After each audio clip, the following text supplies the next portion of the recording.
ਦਰਸ਼ਕੋ break ਤੋਂ ਬਾਅਦ ਤੁਹਾਡਾ ਸਵਾਗਤ ਹੈ ਜੀ। ਡਾਕਟਰ ਸਾਹਿਬ ਫੇਸਬੁੱਕ ਮੈਸੇਜ ਹੀ ਆਪਾਂ ਅੱਜ ਲਵਾਂਗੇ ਐਂਡ ਵਾਲੇ ਸੈਕਸ਼ਨ ਵਿੱਚ। ਉਸ ਤੋਂ ਬਾਅਦ ਅੱਜ ਦਾ ਵਿਚਾਰ ਹੋਵੇਗਾ ਜੀ। ਡਾਕਟਰ ਸਾਹਿਬ ਇਸ਼ੂ ਜਿਹੜਾ ਉਹਨੂੰ ਮਾਈਨਸ ਕਰ ਦਿਓ, ਟਾਈਮ ਆਲਰੇਡੀ ਹੋ ਗਿਆ। ਭੈਣ ਜੀ ਮਨਮੰਥਨ ਕੌਰ ਲਿਖਦੇ ਨੇ, very emotional program today, some losses are felt so much more. Waheguru ਵਿਛੜੀਆਂ ਰੂਹਾਂ ਨੂੰ ਆਪਣੇ ਚਰਨਾਂ 'ਚ ਨਿਵਾਸ ਬਖਸ਼ਣ। ਜੀਵਨ ਦੀ ਹਕੀਕਤ ਦਾ ਇੱਕ ਆਸਪੈਕਟ ਅਸੀਂ ਅੱਜ ਜਿਹੜਾ ਰੀਅਲ ਹਕੀਕਤ ਹੈ ਉਸਨੂੰ ਲਿਆਂਦਾ।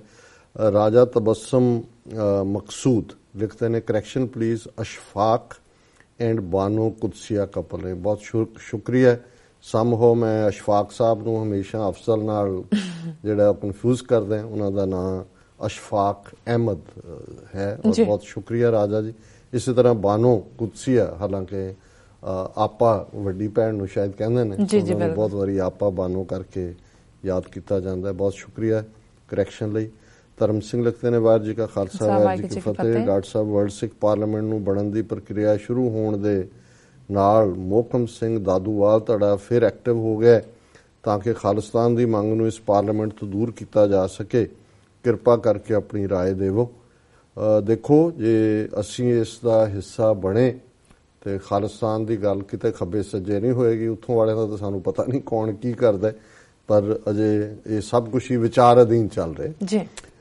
ਸਤਨਾਮ ਸਿੰਘ ਮਾਨ, ਵਾਹਿਗੁਰੂ ਜੀ ਕਾ ਖਾਲਸਾ ਵਾਹਿਗੁਰੂ ਜੀ ਕੀ ਫਤਿਹ। ਬਹੁਤ ਸ਼ੁਕਰੀਆ। ਜਸਪ੍ਰੀਤ ਸਿੰਘ, ਜੱਸੀ ਧਨੋਆ, ਕਰਨੈਲ ਸਿੰਘ, ਸ਼ਮਸ਼ੇਰ ਅਲੀ, ਮਨਜੀਤ ਕੰਗ, ਅਵਤਾਰ ਸਿੰਘ, ਭੁਪਿੰਦਰ ਸਿੰਘ, ਗੁਲਾਮ ਹੁਸੈਨ, ਨਿਰਮਲਜੀਤ ਖੱਟੜਾ, ਜੁਝਾਰ ਵਿਰਕ, ਮੇਘਰਾਜ ਸਿੰਘ, ਇਹਨਾਂ ਸਾਰੇ ਵੀਰਾਂ ਨੇ ਫਤਿਹ ਔਰ ਹੋਰ ਵੀ ਕਾਮੈਂਟ ਕੀਤੇ ਨੇ, ਪਰ ਮੈਂ ਸਮੇਂ ਸੀਮਾ ਕਰਕੇ ਅਸੀਂ ਨਹੀਂ ਸ਼ੇਅਰ ਕਰ ਸਕਦੇ, ਇਸ ਦੇ ਨਾਲ ਹੀ ਕਰਦੇ ਹਾਂ। ਦੂਸਰੇ ਸੈਕਸ਼ਨ 'ਚ ਵੀ ਕਾਮੈਂਟਸ ਨੇ, ਪਰ ਮੇਰਾ ਖਿਆਲ ਹੈ ਵੀ ਅਸੀਂ ਵਕਤ ਹੋ ਗਿਆ ਜੀ। ਡਾਕਟਰ ਸਾਹਿਬ ਹੁਣ ਚਾਹਾਂਗੇ ਤੁਸੀਂ ਸਾਡੇ ਦਰਸ਼ਕਾਂ ਨੂੰ ਦੱਸ ਦਿਓ ਅੱਜ ਦਾ ਵਿਚਾਰ। ਮੈਂ ਦੇਖਦਾ ਹਾਂ ਜੇ ਦੂਸਰੇ ਸੈਕਸ਼ਨ ਦਾ ਕੋਈ ਮੈਸੇਜ ਲੈ ਸਕੇ। ਚਲੋ ਜੀ। ਜਿਵੇਂ ਵੀਰ ਸਰਵਣ ਸਿੰਘ, ਗੁਰਨਾਮ ਸਿੰਘ ਔਰ ਇਮਰਾਨ ਅਲੀ, ਇਹਨਾਂ ਸਾਰਿਆਂ ਦਾ ਵੀ ਅਸੀਂ ਸ਼ੁਕਰੀਆ ਅਦਾ ਕਰਦੇ ਜੀ। ਉਹਨਾਂ ਸਾਰਿਆਂ ਨੇ ਮੈਸੇਜ ਲਿਖੇ ਨੇ। ਜਿਵੇਂ ਸੋਮਵਾਰ ਦੇ ਪ੍ਰੋਗਰਾਮ 'ਚ ਅਸੀਂ ਭਾਈ ਗੁਰਦਾਸ ਜੀ ਦੇ ਕਬਿਤ ਸਵਈਆਂ 'ਤੇ ਵਿਚਾਰ ਕਰਦੇ ਹਾਂ, ਬ੍ਰਿਜ ਭਾਸ਼ਾ 'ਚ ਲਿਖੇ ਹੋਏ ਜੀ।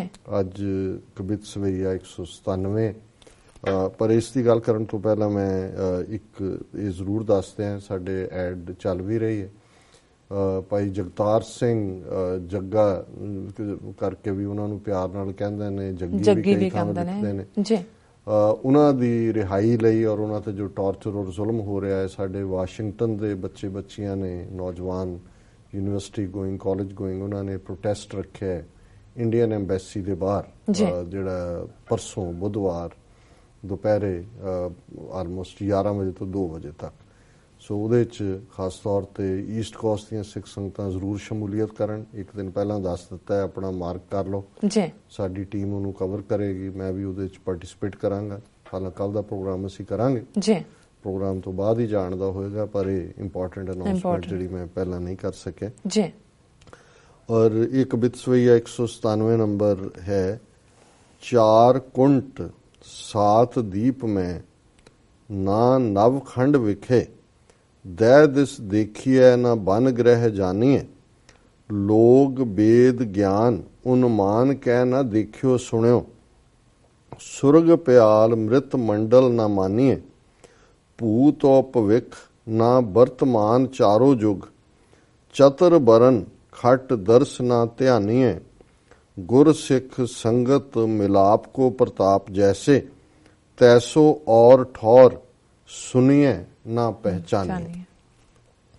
ਭਾਈ ਸਾਹਿਬ ਜਿਸ ਸਬਜੈਕਟ ਨੂੰ ਲੈਂਦੇ ਨੇ, ਉਹਦਾ ਅਖੀਰਲੀ ਤੁਕ ਦੇ ਵਿੱਚ ਹੀ ਉਹ ਹੁੰਦਾ ਕਿ ਕਿਸ ਦੇ ਨੂੰ ਇਹ ਆਧਾਰ ਬਣਾ ਕੇ ਹੈ, ਔਰ ਫਿਰ ਉਹ ਸਾਰੇ ਅਲੰਕਾਰ ਇਸਤੇਮਾਲ ਕਰਦੇ ਨੇ। ਔਰ ਇਸ ਦੀਆਂ ਅਖੀਰਲੀਆਂ ਤੁਕਾਂ, ਗੁਰ ਸਿੱਖ ਸੰਗਤ ਮਿਲਾਪ ਕੋ ਪ੍ਰਤਾਪ ਜੈਸੇ, ਕਿ ਜਦੋਂ ਗੁਰਸਿੱਖ ਸੰਗਤ ਦੇ ਵਿੱਚ ਜੁੜਦਾ ਹੈ ਔਰ ਇਸ ਮਿਲਾਪ 'ਚੋਂ ਜਿਹੜਾ ਪ੍ਰਤਾਪ, ਜਿਹੜੀ ਗ੍ਰੈਂਡਿਓਰ, ਜਿਹੜੀ ਚਮਕ, ਜੋ ਤਾਕਤ, ਜੋ ਤੇਜ ਪੈਦਾ ਹੁੰਦਾ ਹੈ, ਤੈਸੋ ਔਰ ਠੌਰ ਸੁਣੀਏ ਨਾ ਪਹਿਚਾਨੀਏ, ਕਿ ਉਸ ਮਿਲਾਪ ਦੇ ਤੇਜ ਤੋਂ ਵੱਧ ਕੇ ਕੋਈ ਹੋਰ ਨਾ ਅਸੀਂ ਪਛਾਣਦੇ ਹਾਂ, ਨਾ ਕਦੇ ਸੁਣਿਆ, ਕਿ ਉਸ ਦੇ ਤੁਲ ਕੁਛ ਨਹੀਂ ਹੈ ਜਿਹੜਾ ਸਿੱਖ ਸੰਗਤ ਦੇ ਵਿੱਚ ਬੈਠ ਕੇ ਰੱਬ ਦੇ ਨਾਲ ਆਪਣੀ ਸਾਂਝ ਪਾਉਂਦਾ ਹੈ, ਰੱਬ ਦੇ ਨਾਲ ਜਿਹੜਾ ਜੁੜਿਆ ਹੋਇਆ, ਗੁਰਸਿੱਖ ਸੰਗਤ ਮਿਲਾਪ ਕੋ ਪ੍ਰਤਾਪ ਜੈਸੇ, ਉਸ ਮਿਲਾਪ ਚੋਂ ਜਿਹੜਾ ਤੇਜ, ਜਿਹੜਾ ਪ੍ਰਚੰਡ ਤੇਜ ਪੈਦਾ ਹੁੰਦਾ ਹੈ, ਉਸ ਦਾ ਕੋਈ ਮੁਕਾਬਲਾ ਨਹੀਂ ਕਰ ਸਕਦਾ। ਔਰ ਉਦੋਂ ਤੋਂ ਹੀ ਫਿਰ ਉਹਨਾਂ ਨੇ ਕਿਹਾ 4 ਕੁੰਟ, 4 ਡਾਇਰੈਕਸ਼ਨਾਂ ਜੀ, 7 ਦੀਪ, 7 ਸਮੁੰਦਰ, ਮੈਂ ਨਾ ਨਵਖੰਡ ਵਿਖੇ। ਨਵਖੰਡ 9 ਰੀਜਨਸ, ਅਸੀਂ ਅੱਜ ਭਾਵੇਂ ਕੰਟੀਨੈਂਟਸ ਕਹਿੰਦੇ ਹਾਂ, ਪੁਰਾਣੇ ਪੀਰੀਅਡ 'ਚ ਇਹਨੂੰ ਜਿਹੜਾ 9 ਖੰਡਾਂ ਦੇ ਵਿੱਚ ਮੰਨਿਆ ਜਾਂਦਾ ਸੀ ਵੀ ਧਰਤੀ ਦੇ 9 ਖੰਡ ਨੇ ਜੀ। ਸੋ ਭਾਈ ਸਾਹਿਬ ਕਹਿੰਦੇ ਨੇ, ਔਰ 4 ਕੁੰਟ, ਇੱਕ ਤਾਂ East West north south directions ਨੇ, ਫਿਰ ਉਹਨਾਂ 4ਾਂ ਦੀ ਅੱਗੇ ਡਿਵੀਜ਼ਨ ਹੈ, ਜਦੋਂ ਅਸੀਂ ਸਾਊਥ ਵੈਸਟ ਉਹਨਾਂ ਦੋਨਾਂ ਨੂੰ ਜੋੜ ਕੇ ਨਾਰਥ ਈਸਟ ਕਰਦੇ ਹਾਂ, ਉਹਨਾਂ ਨੂੰ ਦਹਿ ਦਿਸ ਕਹਿੰਦੇ ਨੇ।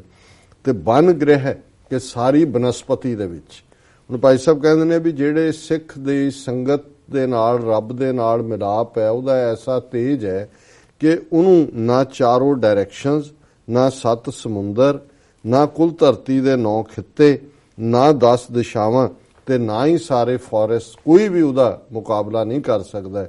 ਉਹ ਇਸ ਕਿਸਮ ਦਾ ਤੇਜ ਹੈ। ਲੋਕ ਵੇਦ ਗਿਆਨ ਉਨਮਾਨ ਕਹਿ ਨਾ ਦੇਖਿਓ ਸੁਣਿਓ, ਕਿ ਵੀ ਵੇਦ ਬੜੇ ਗਿਆਨ ਦਾ ਭੰਡਾਰ ਨੇ, ਪਰ ਉਸ ਵੇਦਾਂ ਦੇ ਗਿਆਨ ਦੇ ਵਿੱਚ ਵੀ ਉਹ ਤੇਜ ਨਹੀਂ ਆ ਸਕਦਾ ਜਿਹੜਾ ਕਿ ਸੰਗਤ ਦੇ ਵਿੱਚ ਮਿਲਾਪ ਦੇ ਨਾਲ ਉਸ ਸਿੱਖ ਦੇ ਵਿੱਚ ਹੁੰਦਾ ਹੈ। ਸੁਰਗ ਪਿਆਲ ਮ੍ਰਿਤ ਮੰਡਲ ਨਾ ਮਾਨੀਏ, ਪਿਆਲ ਪਤਾਲ ਨੂੰ ਕਹਿੰਦੇ ਨੇ, ਸੁਰਗ ਹੈਵਨ ਨੂੰ ਕਹਿੰਦੇ ਨੇ, ਮ੍ਰਿਤ ਮੰਡਲ ਇਸ ਧਰਤੀ ਨੂੰ ਕਹਿੰਦੇ ਨੇ, ਕਿਉਂਕਿ ਇਹ ਮ੍ਰਿਤ ਮੰਡਲ ਇਸ ਲਈ ਹੈ, ਇੱਥੇ ਜੋ ਆਇਆ ਉਹਨੇ ਮਰਨਾ ਜੀ। ਸੋ ਅਲਟੀਮੇਟਲੀ ਇਹਦਾ ਨਾਮ ਵੀ ਮ੍ਰਿਤ ਮੰਡਲ ਰੱਖਿਆ ਹੋਇਆ ਹੈ ਕਿ ਵੀ ਅਲਟੀਮੇਟਲੀ ਇੱਥੇ ਹਰ ਇੱਕ ਦਾ ਵਿਨਾਸ਼ ਹੋਣਾ। ਜੋ ਉਪਜਿਓ ਸੋ ਬਿਨਸ ਹੈ, ਪਰ ਉਹ ਆਜ ਕੇ ਕਾਲ ਜੀ, ਨਾਨਕ ਹਰ ਗੁਣ ਗਾਏ ਲੈ ਛਾੜ ਸਗਲ ਜੰਜਾਲ, ਕਿ ਵੀ ਜੋ ਆਇਆ ਅੱਜ ਕੇ ਕਾਲ ਉਹਨੇ ਜਾਣਾ। ਸੋ ਭਾਈ ਸਾਹਿਬ ਕਹਿੰਦੇ ਨੇ ਕਿ ਭਾਈ ਜਿਹੜਾ ਵੇਦਾਂ ਦਾ ਗਿਆਨ ਔਰ ਦੂਸਰਾ ਉਹ ਵੀ ਇਹਦਾ ਕੋਈ ਮੁਕਾਬਲਾ ਨਹੀਂ ਕਰ ਸਕਦਾ, ਔਰ ਸਵਰਗ ਪਤਾਲ ਇਹ ਧਰਤੀ ਇਹਦੇ 'ਚ ਵੀ ਕੋਈ ਐਸਾ ਨਹੀਂ ਜਿਹੜਾ ਉਸ ਮਿਲਾਪ ਦਾ ਜਿਹੜਾ ਤੇਜ ਹੈ ਉਸ ਦਾ ਟਾਕਰਾ ਕਰ ਸਕੇ। ਸੁਰਗ ਪਿਆਲ ਮ੍ਰਿਤ ਮੰਡਲ ਨਾ ਮਾਨੀਏ, ਫਿਰ ਹੈ ਭੂਤੋ ਭਵਿੱਖ ਨਾ ਵਰਤਮਾਨ ਚਾਰੋ ਯੁਗ, ਚਤੁਰ ਵਰਣ ਖਟ ਦਰਸ ਨਾ ਧਿਆਨੀਏ, ਗੁਰ ਸਿੱਖ ਸੰਗਤ ਮਿਲਾਪ ਕੋ ਪ੍ਰਤਾਪ ਜੈਸੇ, ਤੈਸੋ ਔਰ ਠੌਰ ਸੁਨੀਏ ਨਾ ਪਹਿਚਾਨੀਏ। ਭੂਤ ਔਰ ਭਵਿੱਖ, ਭੂਤ ਹੈ ਪਾਸਟ ਮਾਜ਼ੀ, ਵਰਤਮਾਨ ਹੈ ਹਾਲ, ਫਿਊਚਰ ਹੈ ਭਵਿੱਖ ਜਾਂ ਮੁਸਤਕਬਿਲ, ਕਿ ਇਹ ਤਿੰਨੋਂ ਹੀ ਮਾਜ਼ੀ, ਹਾਲ ਔਰ ਮੁਸਤਕਬਿਲ, ਭੂਤ, ਵਰਤਮਾਨ, ਭਵਿੱਖ, ਇਹ ਯੁੱਗ ਹੋਣ, ਚਾਰੋਂ ਯੁੱਗ। ਹੁਣ ਸਾਡੀ ਉੱਥੋਂ ਦੀ ਡਿਵੀਜ਼ਨ ਸਤਯੁਗ, ਤ੍ਰੇਤਾ, ਦੁਆਪਰ, ਕਲਯੁਗ, 4 ਯੁੱਗ ਨੇ। ਇਹ 4 ਯੁੱਗਾਂ ਨੂੰ ਵੀ ਵਿੱਚੇ ਹੀ ਗਿਣ ਲਓ, ਤਿੰਨੋਂ ਹੀ ਪਾਸਟ, ਪ੍ਰੈਜ਼ੈਂਟ, ਫਿਊਚਰ ਨੂੰ ਵੀ ਗਿਣ ਲਓ। ਚਤੁਰ ਵਰਣ, ਚਾਰੋਂ ਜ਼ਾਤਾਂ ਵੀ, ਬ੍ਰਾਹਮਣ, ਕਸ਼ਤਰੀ, ਵੈਸ਼, ਸ਼ੂਦ ਵੀ ਵਿੱਚੇ ਹੀ ਮਿਲਾ ਲਓ। ਖਟ ਦਰਸ, ਖਟ ਕਹਿੰਦੇ ਨੇ 6 ਨੂੰ, ਹਿੰਦੂਆਂ ਦੇ ਜਿਹੜੇ ਸਕੂਲ ਆਫ ਥਾਟ ਨੇ 6 ਸ਼ਾਸਤਰ ਨੇ। ਖਟ ਦਰਸ ਨਾ ਧਿਆਨੀਏ, ਵੀ ਨਾ 6 ਸ਼ਾਸਤਰਾਂ ਦੇ ਧਿਆਨ ਚ ਆਇਆ, ਨਾ ਪਾਸਟ, ਪ੍ਰੈਜ਼ੈਂਟ, ਫਿਊਚਰ ਚ ਕਿਸੇ ਨੇ ਬਿਆਨਿਆ। ਗੁਰ ਸਿੱਖ ਸੰਗਤ ਮਿਲਾਪ ਕੋ ਪ੍ਰਤਾਪ ਜੈਸੇ, ਤੈਸੋ ਔਰ ਠੌਰ ਸੁਨੀਏ ਨਾ ਪਹਿਚਾਨੀਏ। ਜੋ ਉਹਦਾ ਤੇਜ ਹੈ ਉਹਦਾ ਕੋਈ ਮੁਕਾਬਲਾ ਨਹੀਂ ਕਰ ਸਕਦਾ। ਜੋ ਭਾਈ ਗੁਰਦਾਸ ਜੀ ਨੇ ਅਲੰਕਾਰ ਇਸਤੇਮਾਲ ਕੀਤੇ ਨੇ ਉਹਦਾ ਮੁਕਾਬਲਾ ਕੌਣ ਕਰ ਸਕਦਾ? ਉਹਦਾ ਮੁਕਾਬਲਾ ਕੋਈ ਨਹੀਂ ਕਰ ਸਕਦਾ। ਇਹ ਨੇ ਨਗੇਟਸ ਆਫ ਵਿਜ਼ਡਮ। ਬਿਲਕੁਲ ਡਾਕਟਰ ਸਾਹਿਬ, ਤੁਹਾਡਾ ਬਹੁਤ ਬਹੁਤ ਸ਼ੁਕਰੀਆ। ਤੁਸੀਂ ਅੱਜ ਦੇ ਜਿਹੜੇ ਇਹਨਾਂ ਸ਼ਖਸੀਅਤਾਂ ਨੂੰ ਆਪਣੀ ਆਪਾਂ ਜਿੱਦਾਂ ਕਹਿੰਦੇ ਕਿ ਸ਼ਰਧਾਂਜਲੀ ਫੁੱਲ ਭੇਟ ਕੀਤੇ ਨੇ, ਤੁਹਾਡਾ ਬਹੁਤ ਬਹੁਤ ਸ਼ੁਕਰੀਆ। ਤੇ ਅੱਜ ਦਾ ਜਿਹੜਾ ਵਿਚਾਰ ਦਿੱਤਾ ਹੈ ਉਹਦੇ ਵਾਸਤੇ ਵੀ ਤੁਹਾਡਾ ਬਹੁਤ ਬਹੁਤ ਸ਼ੁਕਰੀਆ। ਇੱਥੇ ਲੈਣੇ ਆਪਣੇ ਦਰਸ਼ਕਾਂ ਕੋਲੋਂ ਇਜਾਜ਼ਤ। ਵੀਅਰ, ਸਾਡੇ ਪ੍ਰੋਗਰਾਮ ਦਾ ਸਮਾਂ ਇੱਥੇ ਸਮਾਪਤ ਹੁੰਦਾ ਹੈ। ਤੁਸੀਂ ਆਪਣੇ ਰਾਏ ਤੇ ਸੁਝਾਅ ਸਾਨੂੰ ਭੇਜਣਾ ਭੁੱਲਣਾ ਸਾਡੇ ਇਸ ਪਤੇ ਤੇ SOS@tvh4.tv ਤੇ।